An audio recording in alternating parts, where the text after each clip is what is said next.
Good morning. I'm sitting here reading a little bit of this book of Sam Gipp's Fight On, just various stories. And I thought I'd mention a story of some unusual circumstances. Before I did, I just want to say to you from our church, thank you for your faithfulness over the weekend.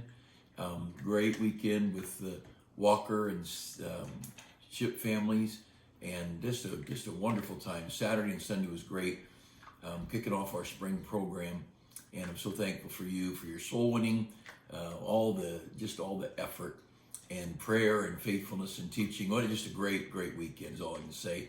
And God did some great things.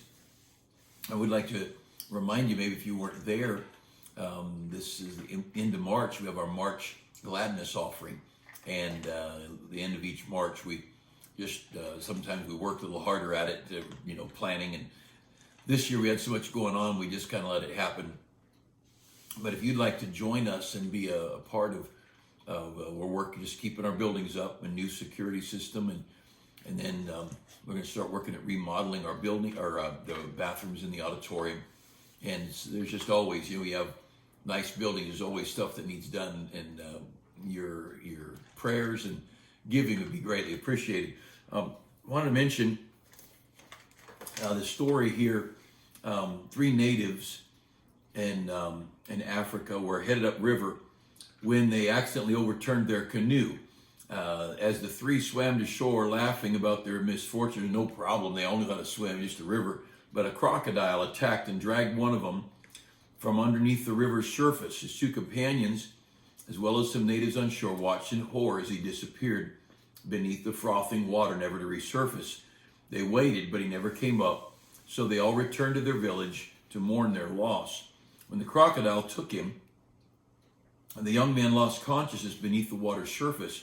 A short time later, he awoke in a crocodile's den, a hollow place along the riverbank, formed when the bank had collapsed due to the high seasonal water runoff, the water runoff from the rains. And so the water was running high and had cut back into the bank and then come down a little bit. So there's a cave, but he was right at the water, kind of an open spot. He said the air in the den was putrid with the smell of rotting meat from previous kills. In the darkness, the young man felt broken pieces of bone scattered on the ground around him. Then in the dim light, he saw the beast's tail as it sat at the doorway facing the river, guarding his prey. The injured young man was afraid to move, knowing it would surely provoke another attack and death. Then as he pondered what to do, he saw his captor glide silently into the water. Now was his opportunity to escape, but he was afraid to plunge out into the river, not knowing where the crocodile was. Of course, he was already injured, had smelled the blood. And so then he noticed a small shaft of light back in the back of the cave in the dirt. And he looked back, and frantically, the injured man began to claw at the earth above him. The soil fell into his face as he dug, not knowing when death would return to claim him. He dug and dug. Finally, he got his hand through the hole. Next came his head. He dug some more, and soon he was able to squeeze out into the riverbank. Now it was a pitch-black African night. The man gathered his remaining strength, stumbled off into the jungle, and finally arrived back in his village to a population that was not a little surprised. And the thought is, you just don't give up. You just keep pressing on, and you keep working. Of course, there's trials, and of course, there's things that we would say go wrong, but God knows what needs to be done and what doesn't. And that's why the Apostle Paul would say, I know how to abound and abase. I know how to be full, and I know how to be hungry. Paul said there's times I've had plenty. There's other times I've been very needy and didn't have what I felt like I wanted, but I knew God was in charge. And so much of that in the Bible. If you want to look at 2 Corinthians chapter 12 in just a moment, I'll read a verse or 2 there.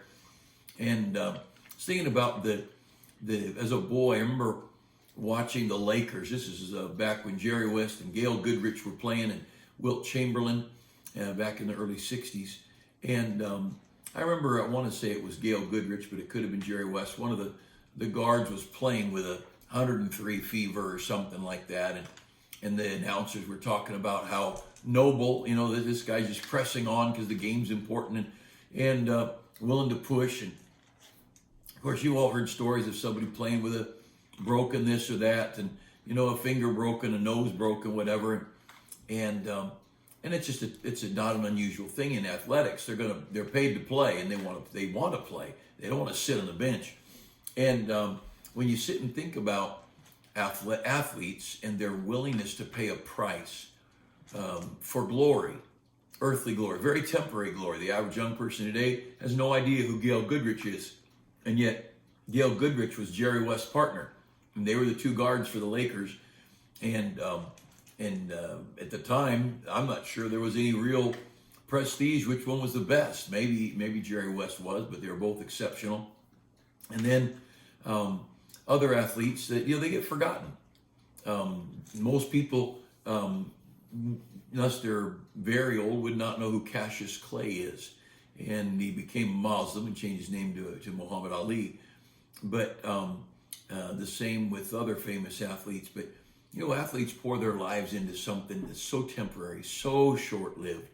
And just this little window of time of money and glory and fame. And then they're replaced because your bodies can only go so long, only take so much. I've had a longer ministry than any professional athlete. This is over 40 years in the ministry.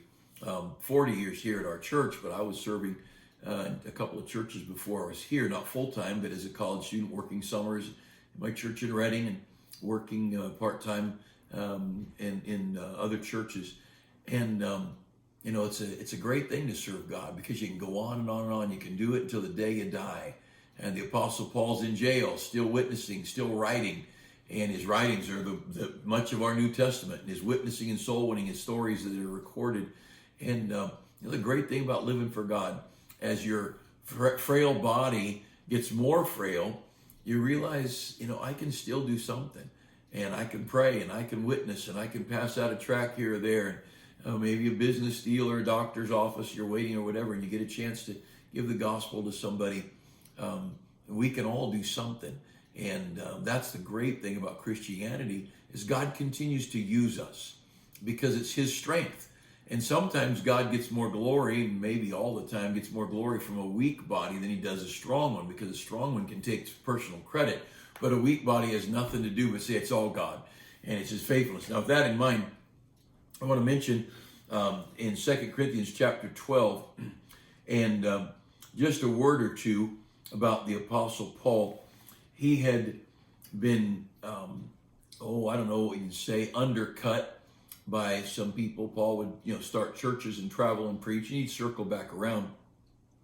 But there were people that came to Corinth criticizing him, and slandering him, and teaching maybe some other things a little bit, but mainly just trying to make the preacher look bad.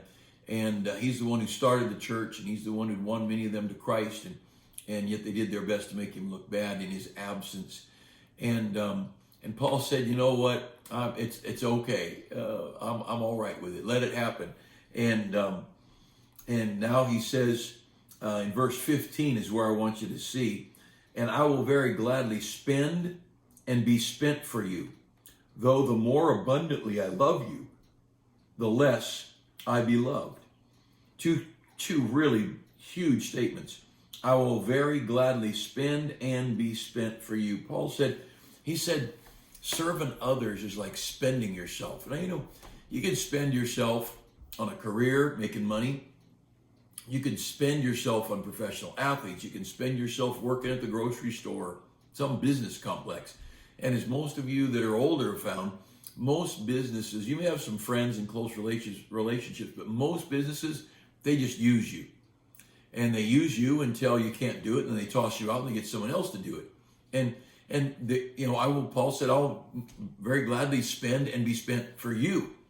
See, Paul had an eternal goal. He had an eternal agenda. And if you work for a business, whether it be a construction company or a computer company, it doesn't matter. You're spending your life for that company. And there's nothing wrong with that. And of course, we all have, we need a career, need a job, need a way to pay bills, and we should work. The Lord said if we don't work, we shouldn't eat. But Paul said, I want to be spent for you, almost gladly spend and be spent for you. And one of the things that I think is great about Christianity is that it's long term. But you know, the thing that's interesting is nobody thinks it's strange that you'd spend 30 or 40 years working at a company of some kind for money that'll perish. But get involved in something for God and teach that Sunday school class for 20 years, or work on the same bus for 10 or 20 or 30 years. Get involved in Christian education as a full-time teacher, or as a volunteer, or whatever it might be, and you start spending your life for spiritual things. People then think you're weird. But you know, it's so funny. They don't think it's weird you spend your life for money, but they do think it's weird you spend your life for God and for His glory. And I'll tell you, in these years, I've been at the bedside of many a person who got toward the end of life and bedridden, or maybe, you know, off and on, just, not able to get out and go like they used to, or maybe they're in bed and ready to go to heaven. And at that point in life, everybody wishes they'd spent more of their life for God. Everybody. Nobody gets their deathbed wishing they drank more liquor, or wishing they'd done more wild living. Nobody gets to their last hours wishing that if I only could have bought a nicer car. Because as you start to face eternity, none of those things matter. What does matter is your relationship to God. That's the first commandment. Your relationship to people, that's the second commandment, to love your neighbor as yourself. And things don't even count. And you know, you get toward the end of life and you start realizing, I wish I'd have passed out more tracts. I wish I'd have witnessed to more people. I wish I'd have spent more time with my mom or my dad or my siblings or my children or whatever it might be. And we start realizing the brevity of life, and we realize we're almost spent up. And Paul said, first of all, I will very gladly spend and be spent for you. He says, I'm good with it. If I spend my life and it's used up for you, it's okay. Then he makes another statement. I'm in 2 Corinthians chapter 12, verse 15. Though the more abundantly I love you, the less I be loved. First thing he said, I'll be happy to spend my life for you. Second thing he said, the more I love you, the less you love me back. And that's another part of the Christian life, is to realize the more like Jesus we are, the more we're going to end up on the same path Jesus ended up on. And of course, our Lord was forsaken. He was abandoned. He was left to his tormentors. And I know, you know, all of us would love to say, I'll be a true friend and a true family member. And we think that way. But you can spend your life teaching a Sunday school class and not have anybody come back to thank you. You can spend your life witnessing or working on a bus route, going to a jail or a rest home service or whatever, and not have anybody express any gratitude long-term down the road. And as you spend and spend and spend, you may find very little love in return. But the thing that's important is that we realize, who do we do these things for? Why do we do these things? And it's dangerous to do them for us. I just love this because I get so much, you know, we're not going to say this, but I love giving because I get so much in return. As I love people and serve people, they are good to me, and I have these friends and these relationships, and it just makes me feel so good. And that is true, and you do get some of that. But it's a dangerous thing that we start loving in order to be loved in return, because you may not be loved in return. But if I love you because I love God, if I give of myself to another, to a class, to a ministry, to a whatever it might be, to a jail, a rest home, to a bus route, to soul winning, if I give myself to others because it pleases God, if I say, God, I'm just going to go love people, I'm going to go help them get saved, I'm going to help them out with their burdens. I was talking to a guy this last week who's had some really big burdens, and a lot of things have gone wrong, and he's trying to rebuild. And I said, look, I just want you to know, we're here. I'm here. My staff is here. Church members are here. If you need somebody to talk to just to get you over the hump of despair, please call us. Now, he may call, he may not. We may never get him into church faithfully. I don't know. We may or we may not become close. But I'm not doing it for him. I'm doing it for him. Ideally, if I could see somebody get saved, baptized, growing as a Christian, and begin to mature, you know what's going to happen is their love is going to start going vertical. And they may at the first be grateful and express some gratitude toward me, but ideally we want to curve that thing up, and so that their love begins to go heavenward, and that Christ begins to get the credit, and God begins to be loved, because that's the great commandment, to love God with all your heart, soul, mind, and strength. And so here the Apostle Paul says, "Oh, the more I love you, the less I be loved." But you could almost hear Paul say, "But you know what? It's not about me. It's not about me being loved. It's about him being loved. And if you'll love God, then that's okay. And if you don't love me, that's okay too." So two things here in this principle. Number one, spend and be spent. This world doesn't think anything of somebody. I watched a special on Mount Everest. People who've climbed Mount Everest. You talk about life-threatening. Many people have died. Just craziness.